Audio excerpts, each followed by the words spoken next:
Illum ninsab anqal għaliex se nibdew itra ġdida l-itra l-Galatin. Ilna ħafna żmien għaddej mill-Vanġelu skont Mattew, il-Vanġelu l-pedament għal ruħna.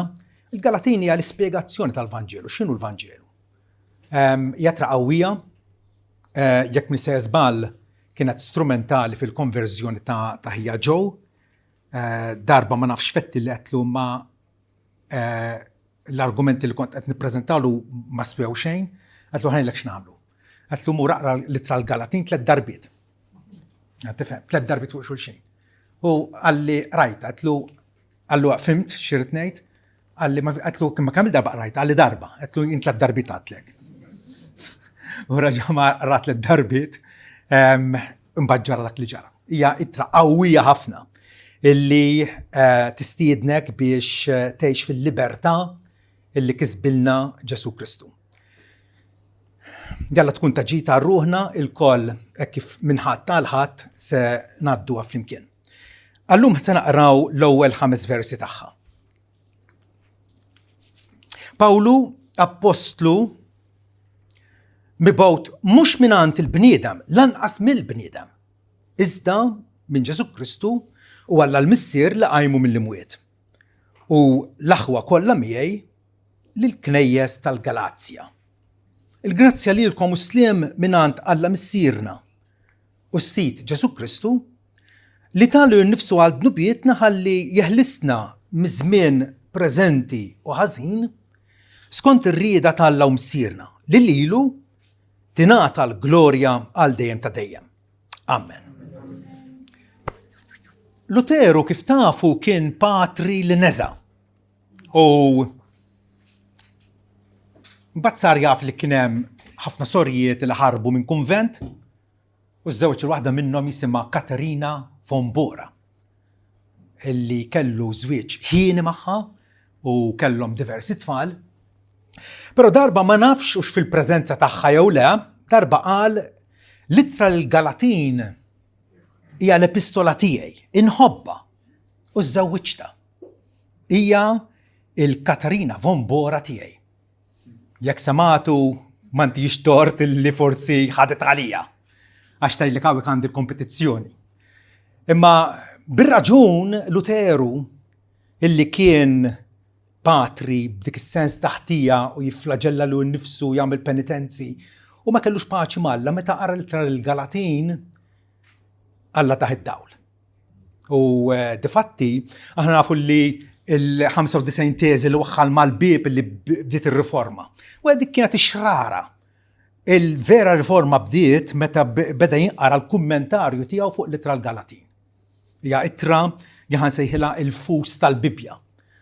Nistgħu ngħidu l-istess ħaġa dwar l-ittra Rumani. Ma hemm ċertu kodba fil-Bibja li jekk inti ma tifhimhomx ma jkollokx ċavetta biex tifhem il-bqija tal-Bibja. Bħal meta għandek il-mobile, hemm ħafna informazzjoni fih, perk m'għandekx il-PIN ma tistax tidħol fil-mobile. U l-istess ħaġa fil-Bibja, ħafna nies jaqrawha u xortu ma nies mitlufa. Minn diskorshom tarf għadhom mitlufa għaliex il-PIN għadhom ma sabuhx. U l-ittra l-Galatin hija biex nibdel il-metafora il-fus tal-Bibja. Il-fus.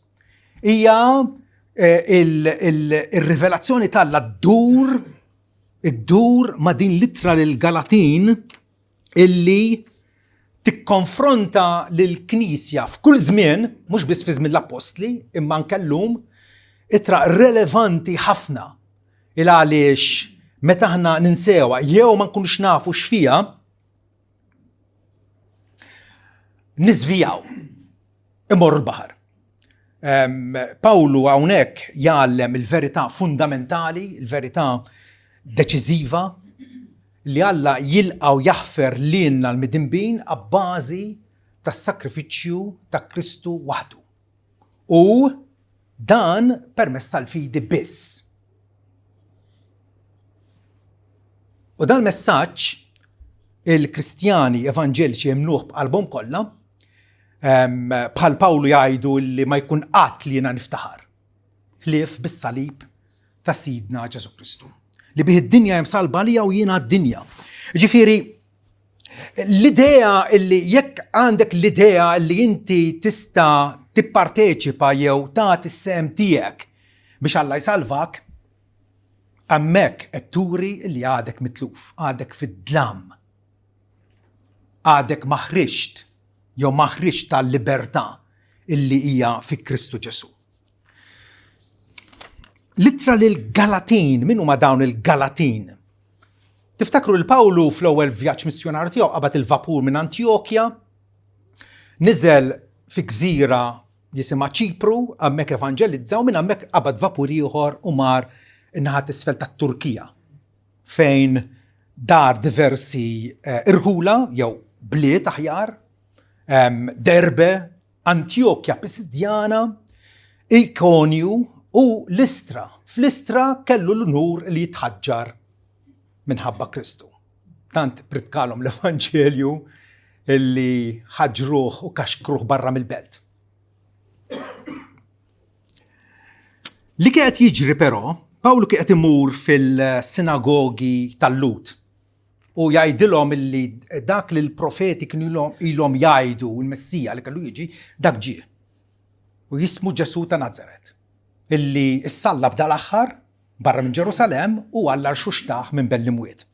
U allura il-Lut illi ma kienux jaqblu ma dal-messaġġ ta' Pawlu kienu jgħiru għalih u jippruvaw ħarbtulu xogħlu. Tajjeb, u allura kull fejn kien imur, kun jmorru warajh u jippruvaw ifixkluh. Kienu xewka f'daru, aħna llum sejħulhom il-Ġudajisti. Il-Ġudajisti bħalhom qatt fada ħafna nies illum. Illum huma reliġjużi, huma żelużi, huma mħeġġin għal Alla, però huma omja. Huma omja. U jattakkaw il-verità tal-Alla u jiġħduha mingħajr ma jafu. U allura dawn il-Galatin huma il-kongregazzjonijiet, il-knejjes li Pawlu beda f'dawn il-bliet. Din il-kwistjoni kollha aħna kif Alla kif isalvana bil-mewt ta' Kristu u bil-parteċipazzjoni tagħna, billi aħna nagħmlu opri tajba, nitamdu, immorru pellegrinaġġi, il-bnedmin ivvintaw ħafna affarijiet. Tajjeb? Jew bl-opra tas-salib biss. U dik il-kelma biss hija importanti u Pawlu jisħaq fuqha.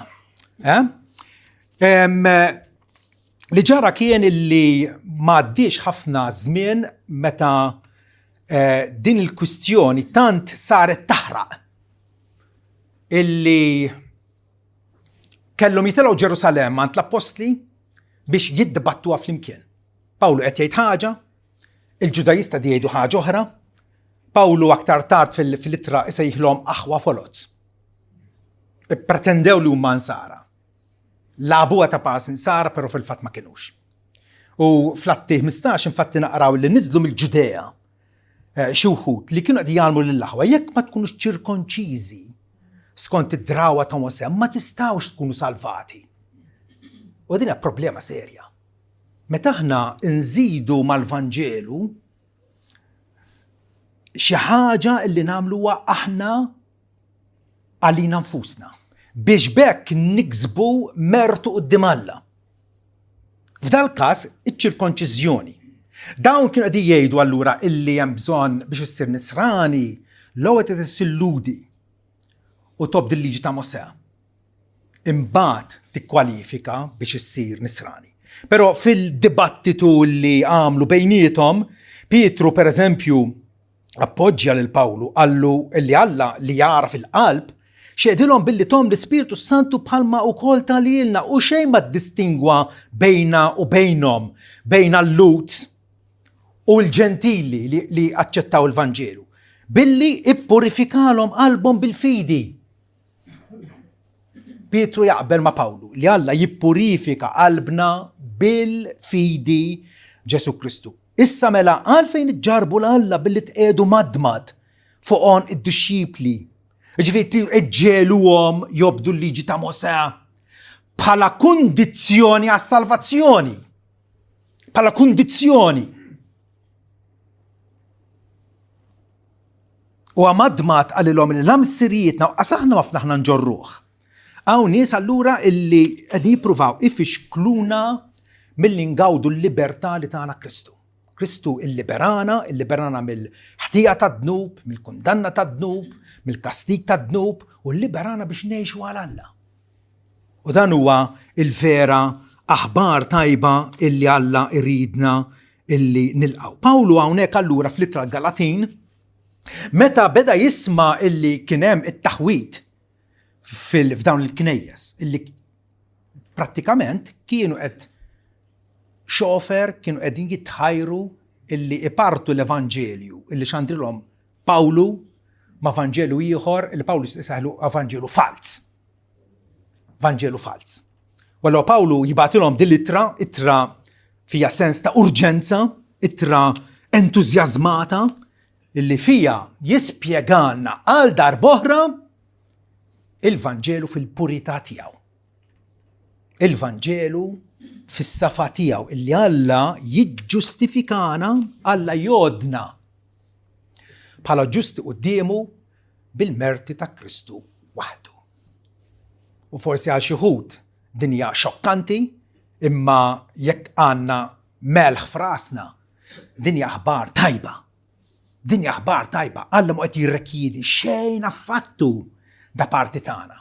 Imma x-xogħol tal-fidwa wettqu Kristu waħdu. Bħalma qal l-Apostu Pietru u stess refa' dnubietna f'ġismu fuq l-għowda tas-salib. Biex aħna mejtin għad-dnub ngħixu għall-ġustizzja bil-ġrieħi tiegħu intom kontu imfejja. Pawlu kif qedtilkom huwa urġenti hawnhekk mingħajr ma qatt jintilef ħafna preliminarji puliti u rakkomandazzjonijiet kif kienu ħobb jagħmel ma' knies oħra meta kiteb il-Filippin,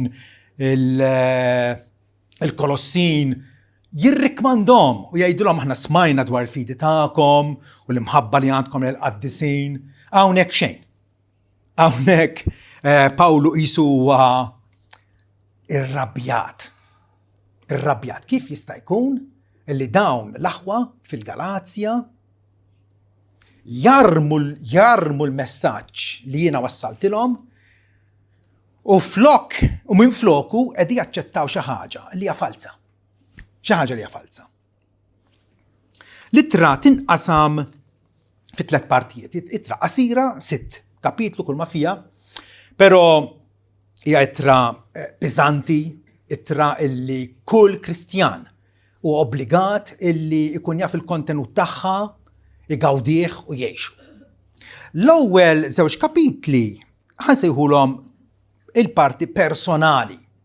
Pawlu huwa autobiografiku, jgħidilna ħafna informazzjoni dwar innifsu, min kien qabel konverta, kif ikkonverta u Alla kif ħarġu għall-apostolat tiegħu. U allura Pawlu hemmhekk jagħtina difiża dwar innifsu. U qed jikkonvinċina li hu vera messaġġier ta' Alla. Il-Ġudajisti bi brikkunaġni kienu qegħdin jgħidu Pawlu mhuwiex wieħed mit-12. Dak apostlu ta' parsi. Qed tifhem, wara Pawlu jirrakkonta kif Alla derlu u inkarigah u taħ il-jett illi jitkellem f'isem Kristu. U allura fl-ewwel 2 kapitli Pawlu qed jgħidilna għandi jett nitkellem. Għandi dritt li nitkellem f'isem Kristu. Imbagħad il-kapitlu 3 u 4 hija il-parti polemika tal-ittra. Hemmhekk Pawlu jagħmel dikjarazzjoni qawwija. Meta lil Pietru ċanfru quddiem kulħadd u qallu aħna Lut u mhux midinbin mill-ġentili, u frattant aħna nafu li l-bniedem mhux ġustifikat bl-opri tal-liġi. Imma bil-fidi f'Ġesu Kristu aħna wkoll minna f'Ġesu Kristu. Biex nkunu ġustifikati bil-fidi f'Ġesu Kristu u mhux bl-opri tal-liġi, għax bl-opri tal-liġi ħadd ma jkun ġustifikat.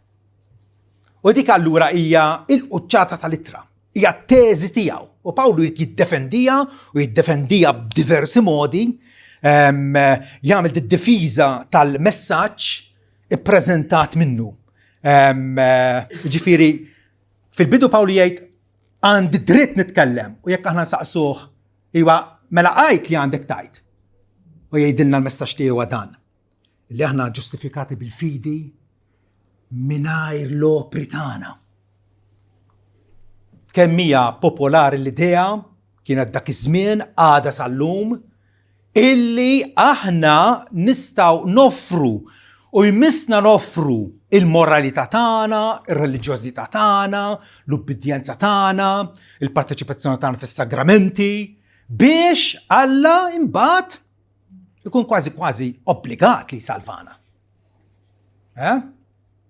Imma il-punt kardinali fil-Bibja kollha hija illi il-glorja Alla joħodha u waħdu biex ħadd ma jiftaħar. M'għandna ebda raġuni illi nżommu għalina xi ħaġa li ngħidu wara din għamlet id-differenza kollha.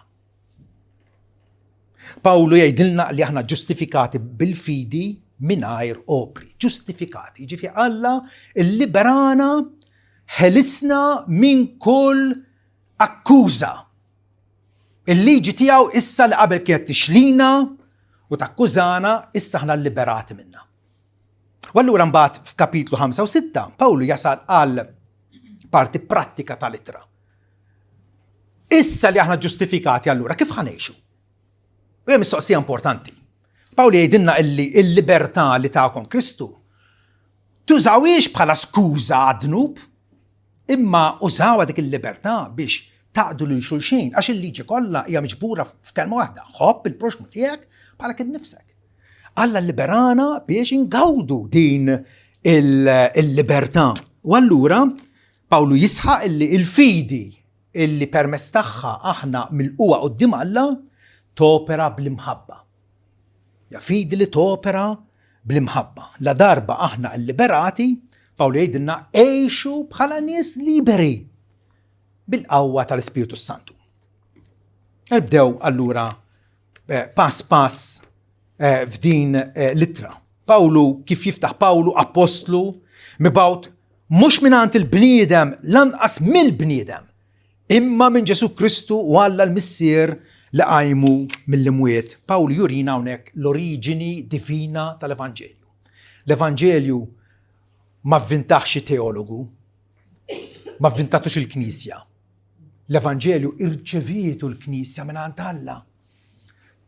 U irċevietu permezz ta' dawn l-apostli maħturin apposta minn Ġesu Kristu biex iwasluna il-kelma pura tal. Apostlu tfisser infatti ambaxxatur. Wieħed mibgħut uffiċjalment huwa l-araldu, huwa il-messaġġier uffiċjali li għandu dritt jitkellem f'isem is-sultan tiegħu. U allura Pawlu qed jgħid isma' jiena il-Vanġelu ma tallimtux minn Ġerusalem jew minn l-apostli, infatti jagħmel ċara illi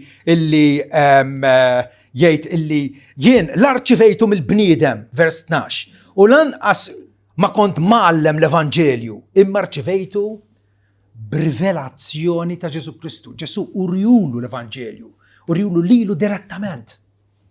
U allura b'dil-ittra aħna qegħdin morru frasilajn u nistaqsu mulej. X'għandi nagħmel biex inkun salvat? U t-tweġiba tasal emmen afda fil-mulej Ġesu Kristu u tkun salvat. U dik hija il-vera aħbar tajba. Pawlu ma irċiviex ordinazzjoni umana. Ma mar f'ebda università. L-Evanġelu ma talmu minn ebda kulleġġ. Ma attenda ebda seminarju. U frattant kellu l-awtorità biex jitkellem fisem Alla għaliex Alla użah bħala strument biex iwassal il-verità tiegħu lilna. Lil-Korintin fatta qalilhom aħna nippritkaw il-Kristu msallab. Kristu l-qawwa tal-Alla u l-erf tal-Alla. L-Evanġelju għal l-Apostlu Pawlu jirrivolvi u l-istorja dwar Ġesu, il-ħajja, il-mewt, id-difna, il-qawmin tiegħu kif bih u bih waħdu Alla jeħlisna mill-ħtija tad-dnub. Meta Pawlu kien għadu kif ikkonverta u mar għandu Ananija fil-belt ta' Damasku, Anania għal waqt fuq saqajk għaliex għadalan dertlek biex nappuntak attendent qed ikellmu Ġesu. U xut, kemm tal-ħwejjeġ li rajt fija kif ukoll tal-ħwejjeġ li għad nidirlek.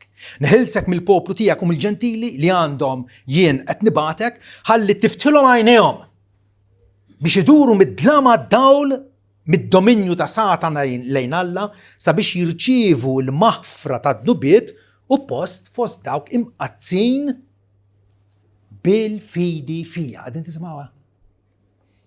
Imqazzin bil-fidi fija. Alla jilqana permezz tal-fidi fi Kristu Ġesu. U dik il-fidi Pawli jagħmilha ċara hija għotja mingħand Alla.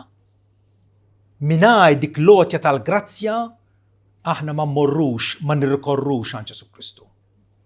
Tajjeb, Calvino infatti meta ikkommenta fuq dan il-diskors ta' Pawlu apostlu mibgħut mhux mingħand il-bniedem, imma minn Ġesu Kristu.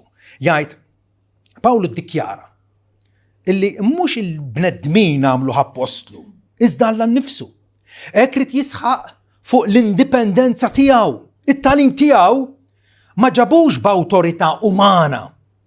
Sabiex il-Galatin ikun jafu li d-dottrina mxandra minnu ma ġietx ivvintata mill-bnedmin. F'din littra bħal bqija tal-iskrittura mqazza. Aħna għandna awtorità solida nafu min qiegħed ikellimna. Huwa Alla nnifsu li ċertament kellem permezz tal-profeti, tal-apostli, u Pawlu hawnhekk jagħmilha ċara illi le mhux jien ivvintajtu. Dan mhux l-erf tal-bniedem. Din mhix xi sistema ta' loġika li wasalna li aħna bl-intelligenza tagħna. Din hija rivelazzjoni ta' Alla. Il-Vanġelu mhuwiex maħluq mill-Knisja, lanqas minn xi entità umana, ma evolvix mill-moħħ tal-bnedmija u tal-anġli. L-Evanġelju huwa mibgħut mill-qalb kbira ta' Alla nnifsu.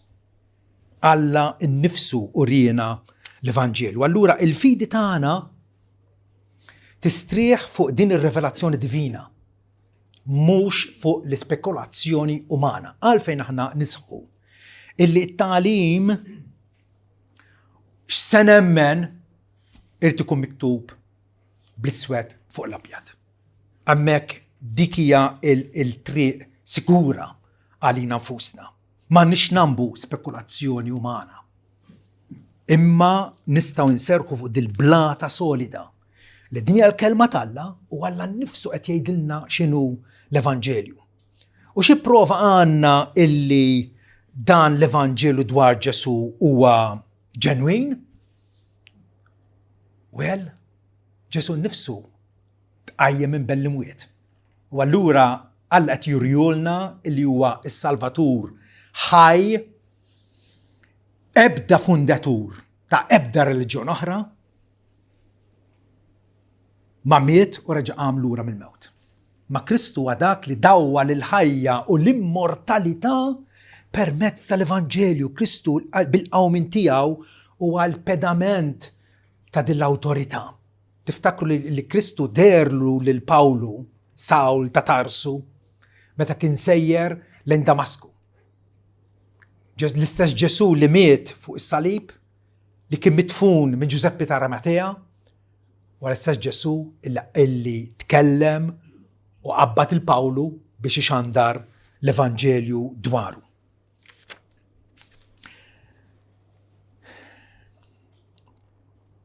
Aktar tard Pawlu jgħid illi l-grazzja lilkom u sliem mingħand Alla missierna u s-Sid Ġesu Kristu. Din hija l-barka tal-Evanġelju. Il-dawk li iħaddnu l-Evanġelju li jilqawh għandhom grazzja mingħand Alla u sliem. Il-grazzja hija l-erq fil-waqt li il-paċi jew sliem huwa l-frott. Ruman 5 vers 1 jgħidilna billi intom ġustifikati bil-fidi, ara kull darba bil-fidi, għandna sliem ma' Alla permezz ta' Sidna Ġesu Kristu. Il-grazzja kif tafu hija l-favur b'xejn u bl-ħlas t'Alla. Kemm hija diffiċli din biex nifhmuha. kemm hija diffiċli. Għaliex għax aħna ngħixu f'soċjetà illi jekk inti ħatakkwista xi ħaġa titħallas għaliha. Fid-dinja ma' xejn b'xejn. Imma l-Evanġelu huwa b'xejn. U din allura hija taħsadna, hija sorprendenti. Il-Evanġelu huwa b'xejn, is-salvazzjoni hija b'xejn. Ma rrid noħroġ hemm il-bowt. Ma rridx nimxi t-taraċ u nitla t-taraċ skalluna biex nikseb mertu qudiem Alla, ma rrid imur ebda pellegrinaġġ, ma rrid il-Vanġelu huwa b'xejn. Huwa bi grazzja mingħand Alla, huwa bi grazzja. U allura appena nirċievu l-Evanġelju wkoll ingawdu l-paċi m'Alla. Il-paċi huwa l-effett ħelu ta' dak il-favur fir-ruħ. Jekk Alla laqani bil-favur tiegħu, allura għandi sliem. Għaliex fejn tmur il-grazzja, is-sliem imur ukoll. Jaħdmu flimkien, il-grazzja tirrikonċiljana ma' Alla, tħabbibna ma' Alla, darba konna midinbin taħt il-kundanna tad-dnub, il-grazzja tirrikonċiljana. U l-paċi allura hija l-assigurazzjoni ħelwa u tranquilla illi ta' bilħaq għandi l-maħfra minn Alla. Ma ħaqilix. Imma Alla tajjeli. Alla tani il-maħfra tiegħu ħabbibni miegħu. Ġwanni fil-Vanġelu jgħid illi l-liġi ngħatat permezz ta' Mosè imma l-grazzja u l-verità ġew permezz ta' Ġesu Kristu. Luteru meta kummenta fuq dal-pass jgħidilna li l-grazzja x-xejjen id-dnub. Il-grazzja tal-ġib id-dnub fix-xejn. U s-sliem jagħmel kuxjenza kwieta. Iż-żewġ efiret illi jitturmentawna huma d-dnub u l-kuxjenza. Meta jkollok kuxjenza ħażina li taf li int ħati, taf li inti ħaqqek il-kundanna tal-Alla, taf li ħaqqek l-infern. Imma Luteru jkompli ma' Kristu qeleb dawn iż-żewġ mostri u flokhom tagħna l-grazzja u kuxjenza tfawwar bis-sliem. Għandek dan is-sliem, dik hija l-kwistjoni kollha. Jekk m'għandekx dan is-sliem, ħajkollok l-opportunità matul dil-ittra illi tkun taf fejn huwa sliem. Fejn huwa sliem. Aħna darba konna l-bot, Pawli jgħid illi Alla qarribna miegħu bid-dem ta' Kristu. Mhux bl-emejjel tagħna, mhux bl-opri tagħna, ma bid-dem ta' Kristu. Dan is-sliem ma nsibuhx fil-prestazzjoni, fl-aħjar imġiba tagħna nipprova illi kolli kondotta safja, kondotta blaħtija. Luteru hekk prova jagħmel. Aktar ma prova jagħmel hekk, aktar ħassu imniġġes u ħati u maħmuġ. Le, mhux bl-aħjar kisbiet morali tagħna. Is-sliem laqqas insibuh fir-ritwali u l-indulġenzi u elf ħaġa li vvinta l-bniedem. L-idea popolari, per eżempju, illi il-maħfra tingħatalna meta nitamdu, le. Qed iżżid mal-opra mitmuma ta' Kristu. Il-fidwa ta' Kristu hija perfetta. U Alla ridna nilqawha mingħajr ma nbabsu magħha, mingħajr ma nżidu, mingħajr ma naqsu, mingħajr ma nibdlu. Il-fidwa tinsab fi Kristu mislub u irxoxtat. Tħares lejk innifsek. Għamel pjaċi lejk innifsek. Tħares lejk innifsek. Toqgħodx tajt kemm qed naħdem, kemm qed nistinka, kemm qed nirsisti. X'qed nagħmel biex nirbaħ il-ġenna. Is-salvazzjoni ma tiddependix minnek.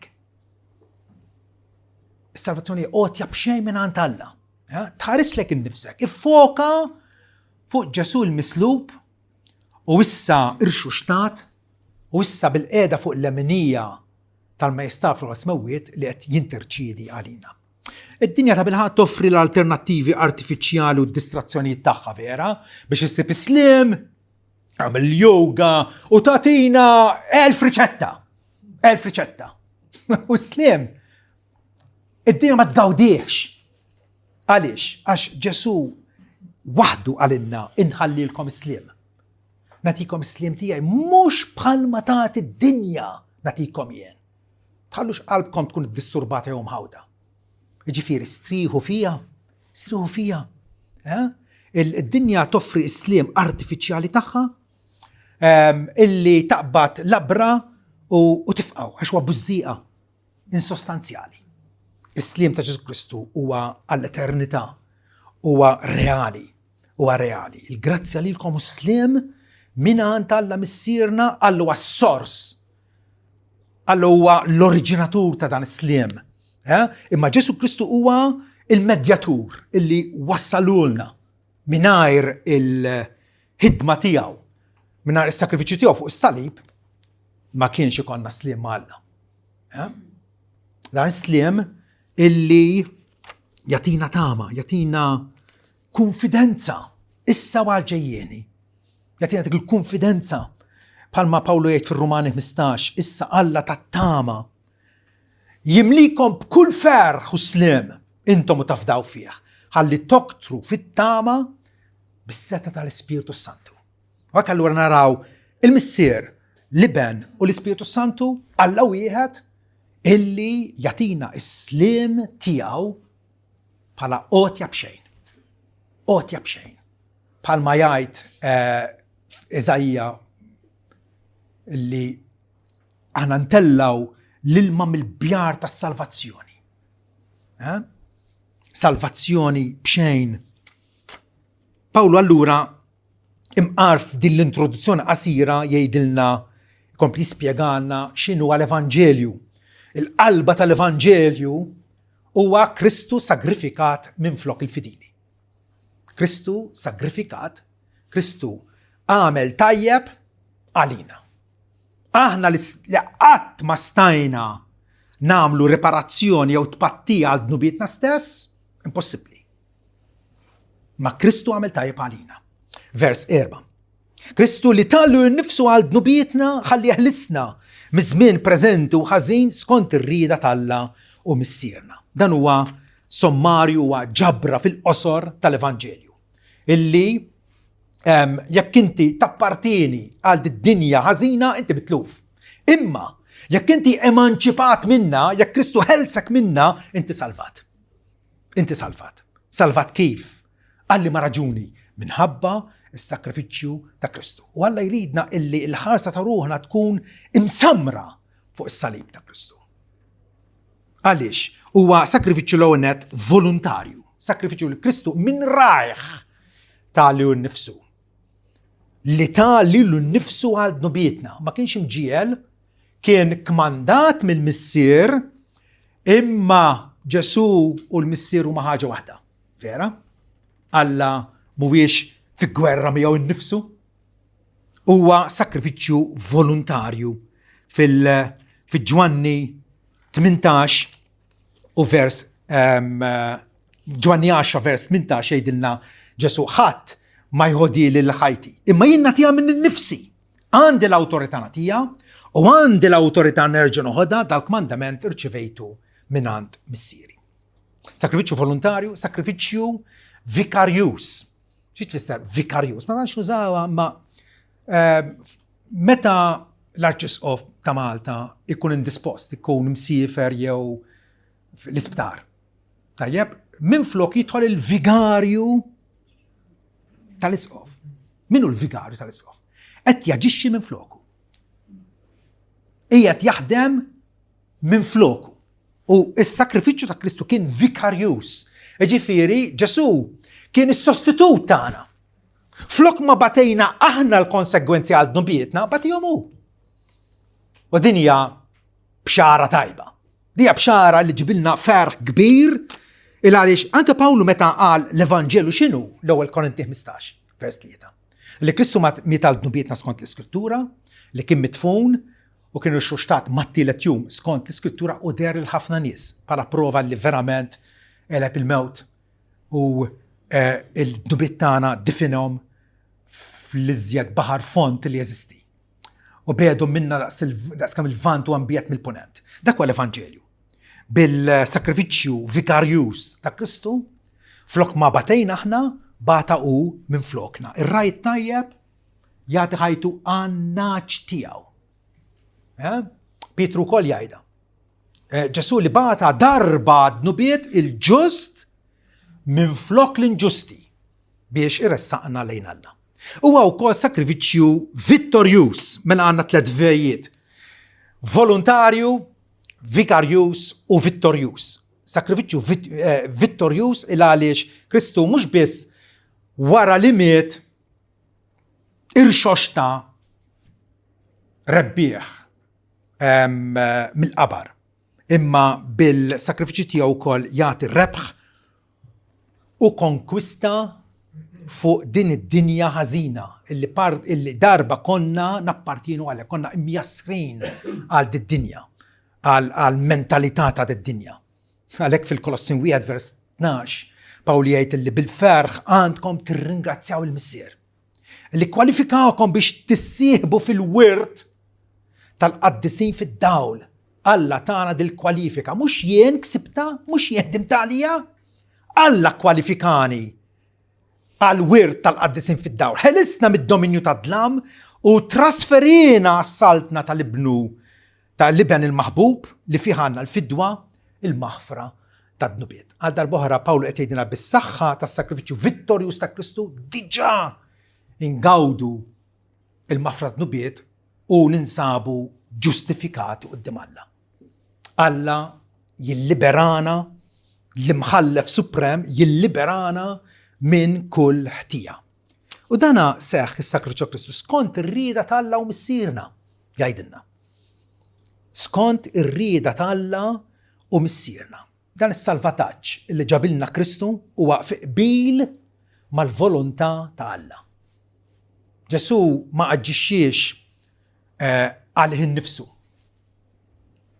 Imma huwa il-mibgħut mingħand il-missier biex il-pjan etern tal-Alla iseħħ permezz tiegħu. Skont ir-rieda tal-Alla u missierna. Allura din is-salvazzjoni, min attwalment jasab biex igawdija? Min jaħseb illi kapaċi u għandu l-enerġija u għandu l-vitalità u għandu r-rieda soda li jaqdef il-qudiem u jibqa' jaqdef u jibda jaqdef sakemm jasal il-ġenna bil-ħila tiegħu? Jew dawk li jafu li jiena fqih fl-ispirtu? X'nista' ntiħil Alla? Nubieti biss. Nubieti biss. Marija Ġesu esprimieta b'mod sabiħ meta qalet li Alla niżżel lill-potentati, lin-nies li jidhrom huma qawwija, niżżilhom mill-tronijiet tagħhom u olla lill-lumli, mela lill-imġewħin bi ħwejjeġ tajba u lill-lonja il-dawk li ħasbu li huma sinjuri Alla bagħathom lejn battala. Kif Alla jaħdem magħna b'mod sorprendenti. Aħna naħsbu li nistgħu nakkumulaw u infadlu merti quddiem Alla. L-idea popolari tat-teżor tal-mertu, illi jien tħadbati għal dnubietek. Id-dinja, il-Knisja importat saħansita dil-idea pagana tal-purgatorju fejn tmut patti għal dnubietek biex tissaffa minnhom. Kollu turija illi l-Evanġelju mhuwiex mifhum tajjeb. Mhux mifhum tajjeb. Għaliex għax Alla jolli lill-lumli l-dawk li jafu li huma falluti, m'għandhom xejn, foqra fl-ispirtu u ma mġewħin. Jekk Alla ma jagħtinix il-ħobs tal-ħajja, m'aħniex ħanejxu. Imma li difatti tawurna l-ħobs tal-ħajja f'ibnu Ġesu Kristu. Ekku bħalma ġieli kantajna f'dawn l-idejn xejn minn se ssib lif li naqbad mas-salib. Huwa ħsieb naħseb ispirat minn dilitra lil Galatin. Alla ma stgħu rasqulu xejn. M'għandux bżonn it-tjieba finta tagħna. Imma Alla nnifsu ħsieb biex iwieġeb il-mistoqsija ta' Ġob. Ġob darba qal kif jista' l-bniedem ikun ġust quddiem Alla. U din litra tagħtina tweġiba. Il-bniedem il-bniedem huwa meqjus ġust quddiem Alla meta jafda, meta jirrikorri għand Ġesu Kristu bil-fidi. Bil-fidi. X'inhu l-iskop tal-Vanġelu? Għaliex Alla ħadem din l-opra ta' salvazzjoni? Vers 5 jgħidilna li lilu tingħata l-glorja għal dejjem ta' dejjem. Amen. L-iskop tal-Evanġelju mhux biex aħna Alla ineffaħna u jirrikmandan u jgħidilna kemm intom ammirevoli. Le. Alla jħares lejn u jara tniġġis, dnub, ħtija, kundanna. U l-Evanġelju jagħti il-kredtu lill-Alla. Ħantikom clue kif tarfuh Evanġelju fals. Meta dak li qed ikellimkom b'xi mod jew ieħor, xi ftit jew wisq, jgħid illi s-salvazzjoni tiddependi minna. Minn dak li tagħmel int. Tkun xi tkun. Hemmhekk messu kollok dik il-qampija tal-Alla f'moħħok tibda ddoq ħafna. Għaliex qed tisma' Evanġelu fals. Illa x'anki jekk ngħidu imma rridu nemmnu, ċertament rridu nemmnu. U l-Bibja tagħmilha ċara li mqar il-fidi tagħna hija għotja mingħand Alla. Imqar il-fidi tagħna hija għotja mingħand Alla. U dan li jagħmel il-Vanġelu messaġġ fenomenali, messaġġ illi iqabbiżna bil-ferħ, illi ġejna niċċelebraw l-imħabba, il-ħniena, il-kumpassjoni ta' Alla. Il-Vanġel mhux qed jgħidilna ħarsu lejn konfuskom. Il-Vanġel qed jgħidilna min qattaħ lill-Alla xi ħaġa minn qabel biex imbagħad ikun rikompensat. Nistgħu l-Alla ntuh xi ħaġa illi mbagħad nobbligawh illi hu jagħmel hekk u hekk. Qed naqra minn Rumani 11 vers 35. Min qattaħ minn qabel ħalli jkun rikompensat lilu. Għax minnu u permezz tiegħu u għaliehu mal-ħwejjeġ kollha lilu l-glorja għal dejjem. Lilu l-glorja. Pawlu m'għidx lilu l-glorja u parzjalment lilna wkoll. U laqqas hawnhekk ma jgħid li lilu tingħata l-glorja għal dejjem ta' dejjem. Kieku huwa veru illi s-salvazzjoni tiddependi mill-emil tagħna, hawnhekk ukoll naqraw li lilu u lilna nfusna tingħata l-glorja għal dejjem ta' dejjem. Imma Pawlu ma jgħidx hekk. Il-glorja esklusivament kollha kemm hi tingħata lill-Alla waħdu. Lill-Alla waħdu. Efesin 1 vers 12. Aħna li ttamajna l-ewwel fi Kristu se nkunu għat-tifħir tal-glorja tiegħu. Alla qed jiġbor poplu mill-ġnus kollha tad-dinja. Din hija il-kummissjoni l-kbira fl-azzjoni. Alla qiegħed permezz tax-xandi tal-Evanġelu qed jiġbor dawn nies biex ikunu familja kbira, familja innumerabbli għalih. U din familja ħatkun għat-tifħir tal-glorja tiegħu. Għat-tifħir tal-glorja tiegħu. Irridu matul din-ittra nifhmu illi dak li qal Ġona minn żaq il-balena, sa balena kienet, imma hu jgħid ħuta kbira. Jgħid is-salvazzjoni tappartini lill-mulej. Is-salvazzjoni hija tal-mulej. Hija tal-mulej. Mhux tiegħi nnifsi. Mhux jien għamilta. Mhux jihdimta. Hija tal-mulej.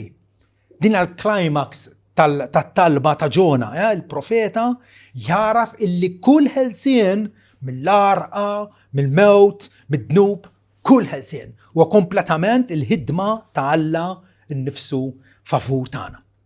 U l-mifdija fil-ġenna ġilli tiltaqa' ma' Kristjani u ikunu dubjużi, ikunu jridu jiddaħlu dak il-feles, dik id-daqsxejn ta' mertu għalihom nfushom.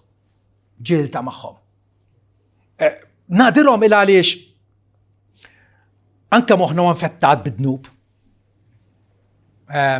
Però fil-ġenna kull mi jidħol fid-dar tal-missier imbagħad hemmhekk jitneħħa kull dubju.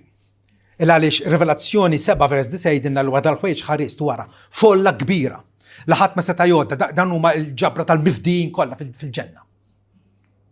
Minn kull ġens u tribujiet u popli wilsna kollha, waqfin qudiem it-tron, qudiem il-ħaruf, imlibsin ċliqen bojot, il-bies abjad sabiħ bla makkja. U frijej tal-palm fidejhom, dawn huma l-vittorjużi talla. U jgħidu bl-ħenoli billi qalu s-salvazzjoni tappartieni għal Alla tagħna bil-qiegħda fuq it-tron u lil-ħaruf. L-istess bħalma qal Ġona jgħidu dawn ħutna fil-ġenna.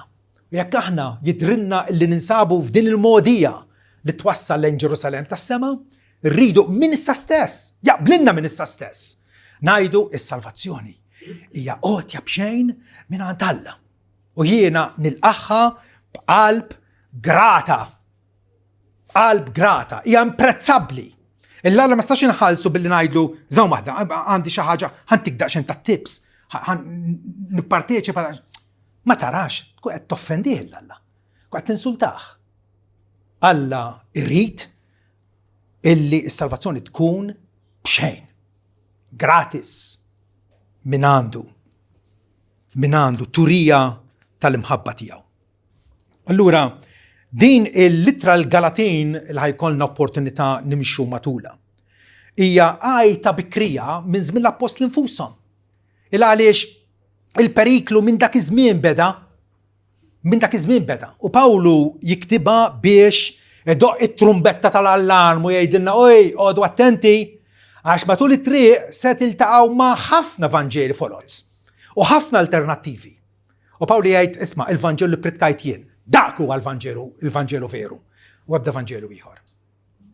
U allura din il-għajta isservi biex aħna noqogħdu attenti illi meta niltaqgħu ma' nies illi jidrilhom li jistgħu jibdlu jew jissupplementaw il-Vanġelu b'xi opri umani, neqfulhom u nurhom l-iżbal tagħhom.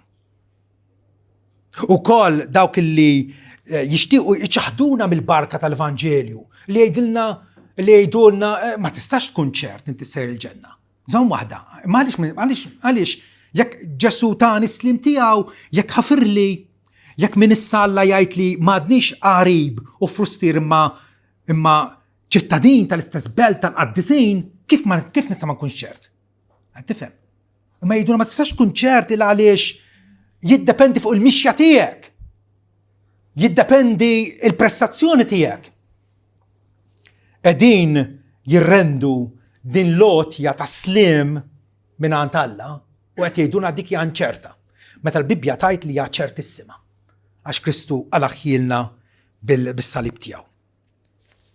Din hija wkoll ittra li ġġelna nassu kunu gwardjani kontra dawk li jissuġġerixxu b'xi mod jew ieħor illi l-mewt, illi s-sakrifiċċju ta' Kristu mhuwiex adekwat. Mhuwiex biżżejjed. Illi rridu irresqu xi ħaġa minn tagħna. Fl-aħħar mill-ħajja xi ħaġa raġonevoli illi rresqu xi ħaġa minn tagħna ma ġara xejn. Le. Is-sakrifiċċju ta' Kristu huwa perfett. Il-Bibbja tgħidilna li b'sakrifiċċju wieħed huwa għaddes għal kollox il dawk li huma pperfezzjonati. U din l-ittra wkoll tgħidilna biex nassu kontra dawk illi jidrilhom illi parti mqarċ kejkna mill-glorja għandha tkun tagħhom. Le. Il-glorja Alla jgħid fi Iżajja il-glorja tiegħi ma nagħtihiex il-ħadd ieħor. Jagħtihu bid-dritt. U aħna l-bnedmin quddiem Alla aħna biss midjunin li Alla mhux biss jaħfar id-dejn tagħna ma jagħmilna sinjuri permezz ta' Ġesu Kristu. Ħanala bi-kwotazzjoni tal-predikatur Spurgeon meta qal inkwantu s-salvazzjoni ta' kull wieħed waħda minna ħankunu ċerti minn dan. Kollha kemm hi bi grazzja. Xejn bil-mertu tiegħi. Kollha maħduma minn Kristu, ebda sem minn tiegħi. Kollox minn għand Alla. Xejn min għandi. U mberkinu ma dawk li kapaċi jgħidu ammen konvinta għal dak il-klim.